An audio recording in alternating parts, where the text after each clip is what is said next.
Today we'll start with the Daily Nation. Toxic tongues. That's a big headline there. Na wameweka picha za watu kadhaa na tutawataja majina yao wote. Sababu niliona mahali kwa social media some saying that Freddie Ndimuli and TV47 are biased and they are not saying that it's acceptable if wote. 1. Rigathi Gachagua. 2. Paul Otuoma. Peter Kaluma, the latest one. Aiden Duale. Geoffrey Ruku. Hassan Omar. Kwanza huyu Hassan Omar. Huyo. You know, I saw Hassan Omar and I said the same thing. Kwanza Hassan Omar. Huyu hata sijui tuseme nini. John Kagushia. John Waluke. Wanjiko Mohea. David Gikaria. Mpuri Aburi. Peter Salasia. Betty Maina. Ali Mohamud. Huyu hata simjui lakini amewekwa hapo. Toxic tongues. That's the front page.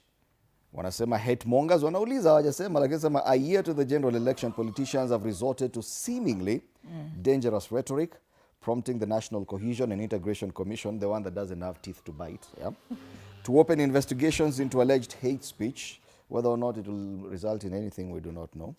Ethnic polarization and incitement to violence. But apart from the inflammatory statements being probed by NCIC, some leaders are openly spewing foul language, with a troubling rise in political intolerance, both in public spaces and on digital platforms. A recipe for disaster. So hawa collectively wakiwekwa pamoja, hii ndio shida yenye tuko nayo for now. Yes. Very sharp tongues in this country. Very sharp. Kuna mtu alikuwa anaitwa Peter Odongo ama nani. Back in the 80s. Alikuanga hivyo tu mpaka anaitwa loose tongue. Loose tongue kwa gazeti, na hiyo ni kitambo. Alisema usikanyage Busia. He told some bishop usiwahi kanyaga Busia. And you know for real that bishop, while traveling to Busia for a church service, had an accident and died. Aitwa Bishop Muge. Yes. Kuna watu wanakuanga na ulimi haiko mzuri. And some of them I can see them here on the front pages. On the spot, toxic tongues. That's according to the front page of the Daily Nation. So the story is on page 4. Let me see if at all they have a different angle there. Agency summons Gachagua as poll rhetoric escalates. Now, you see, what has now transpired is that people have moved to start using vernacular. And so when they use vernacular to issue insightful statements, alafu wanashikwa wanasema no. Kwa kabila yetu sisi tukisema hivyo tunamaanisha hivi. So your transcription or your translation of what I said is wrong. Alafu NCIC wanashindwa wanajipata wamenyamaza.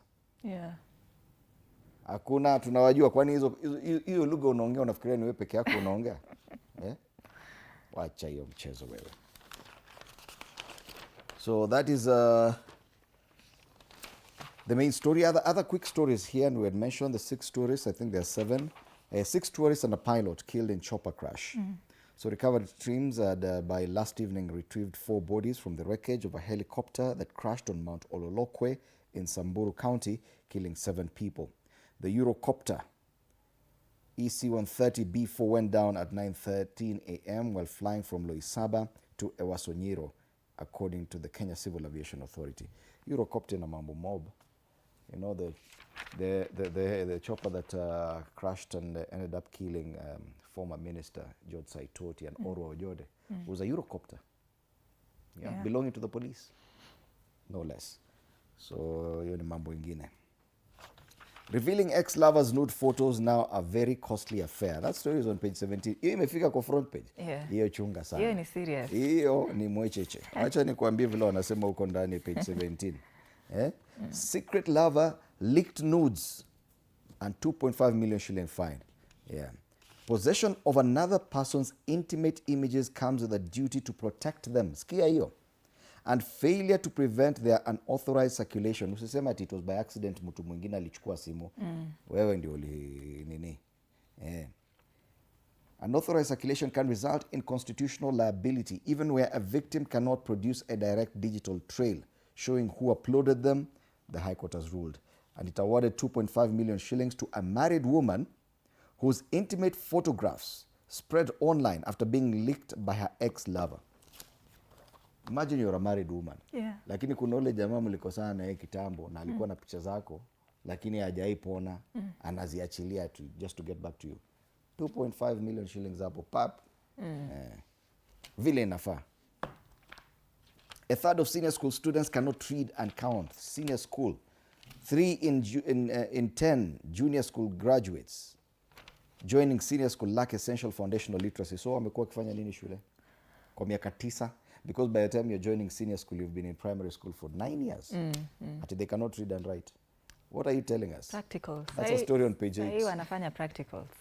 We had another conversation of now. Yeah. We need to move away from cramming, pursuing knowledge. We just need to build the character of people, because you can get the knowledge through AI. On the back page, Malkia strikers players threaten to quit camp. This matters volleyball. Players are yet to get their allowances ahead of World Championship Olympic qualifiers, where Cameroon have received an equivalent of 260 million shillings for winning the WAFCON title. Ile yenye tulilimwa, niseme kama burukeni. Tulilimwa tu. Hao wameshinda, they beat Morocco, now wamepata 260 million, the equivalent of 260 million shillings as their reward. That's the Daily Nation. Right. If you want to know why it's called in August, that one is on page 3 as well. Taifa Leo now. Ndimi za moto.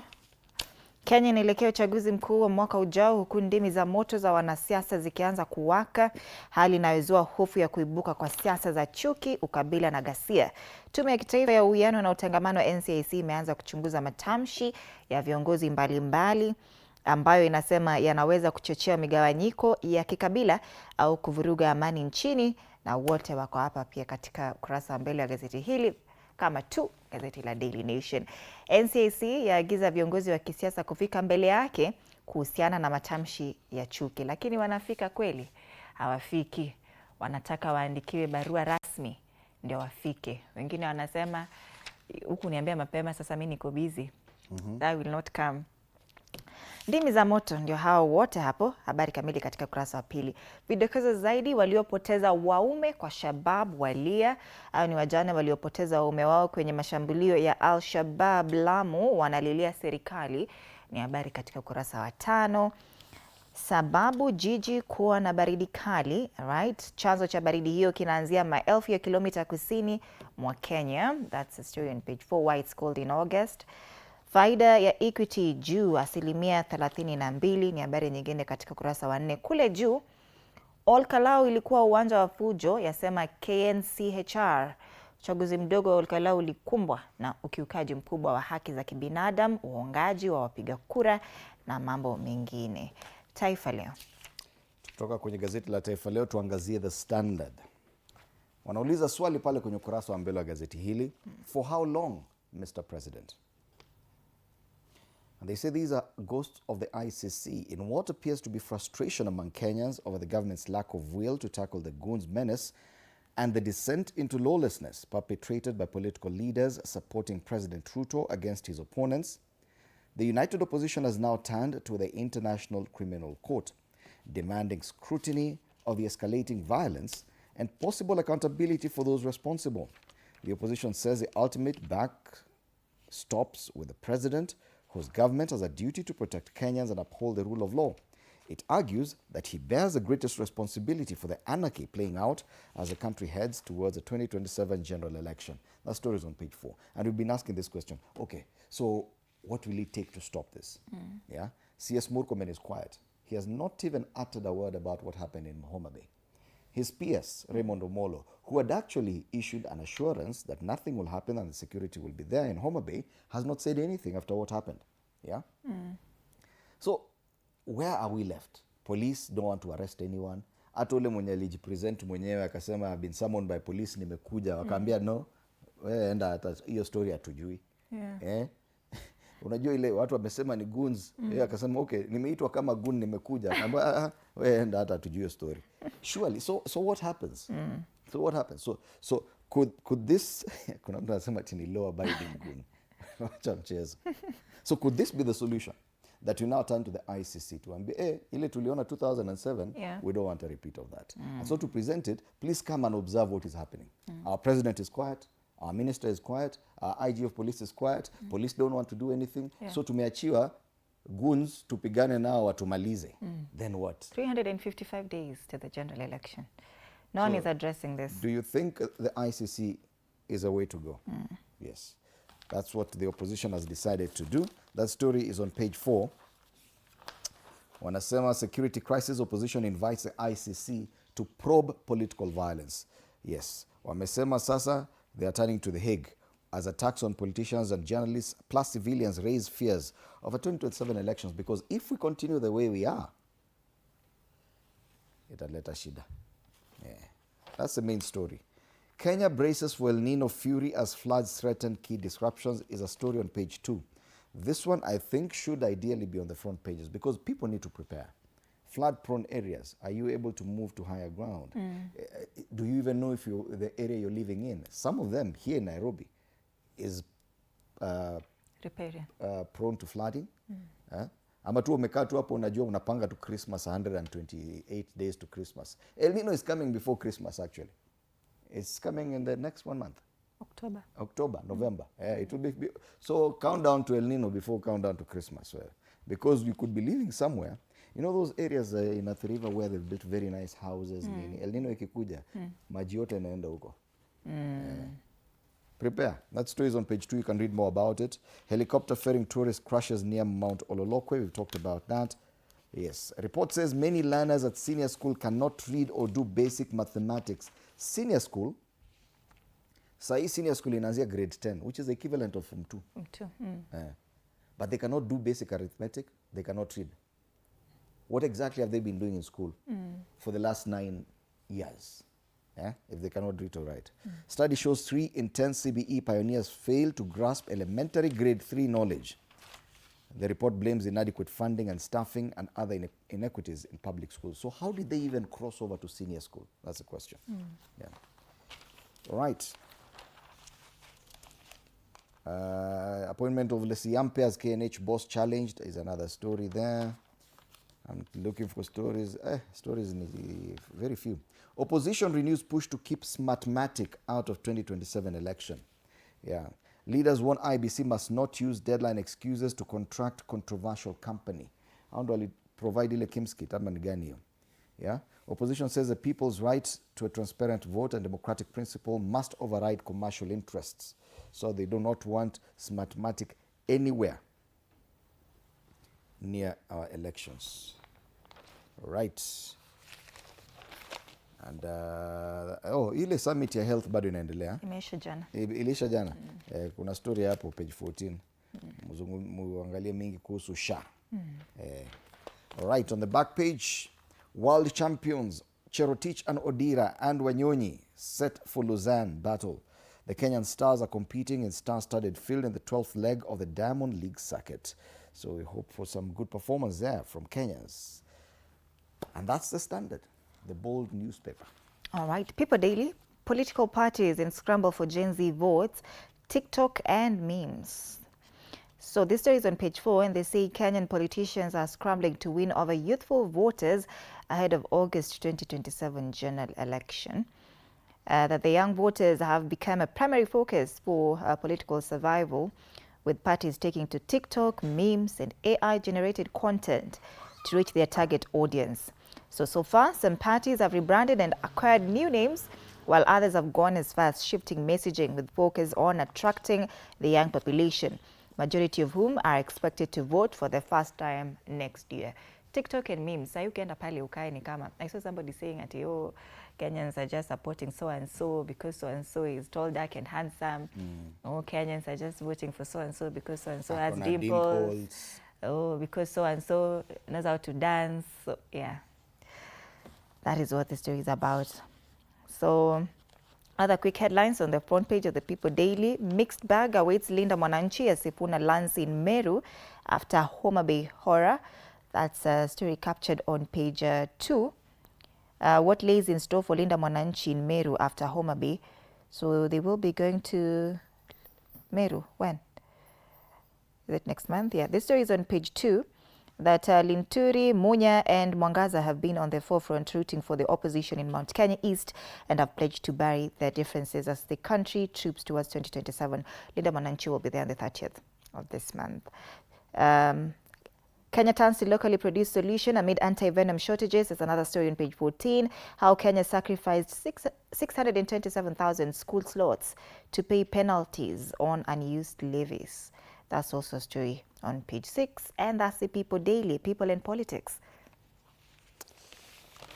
Well, the front page of the Star today has a very sad story. Homa Bay blood and tears. How ex-police raped and beat women. Yeah. Key funder delivered cash for mission hours before bloodbath. But Kenya police wanatuambia hawezi fanya kitu. CS Kipchumba Murkomen cannot. It was bad. It was bad. If you look at the story itself on page 6, and this is a narration by one MP, Millie Odhiambo. So, Homa Bay blood and tears, women beaten, raped by former cops. A politician lay bleeding on the ground. Listen to this. Blood streaming from her head when a young man raised his panga to finish her off. She had already survived one beating. Now her life hung in the balance as the attacker approached with murder in his eyes. As blood was oozing from her head uncontrollably, a young man was part of the earlier beatings, raised his panga to finish her off. This is a recounting by Suba MP Millie Odhiambo, who met the survivor. The woman, this victim, is an aspiring woman representative from a coastal county who had gone to Homa Bay to participate in the Linda Mwananchi rally. And I was just talking about how women are probably even more vulnerable when it comes to such kind of violence, especially candidates and those aspiring for political seats. And that's why today in our conversation we'll be having an all-women panel to discuss this, what this violence means for women candidates and aspirants. You can read more on that on page 6, including where the police and ex-cops come in and rape women. And you wonder, okay, so really? Anyway. 7 tourists killed in Samburu chopper crash that the Star has given us photos on the front pages. By yesterday evening, 4 of the bodies had been retrieved and the recovery mission still continues. Revolt over plan by Rigathi and Kalonzo as pair seals poll deal. Yeah, that's on page 8. It's one of the biggest political discussions. Ati kuna deal ya revolt over Kalonzo and Gachagua as pair concludes deal. Yeah? A fresh storm is brewing in the opposition after leaders rejected a DCP wiper plan to strike an early 2-party deal before bringing the rest on board.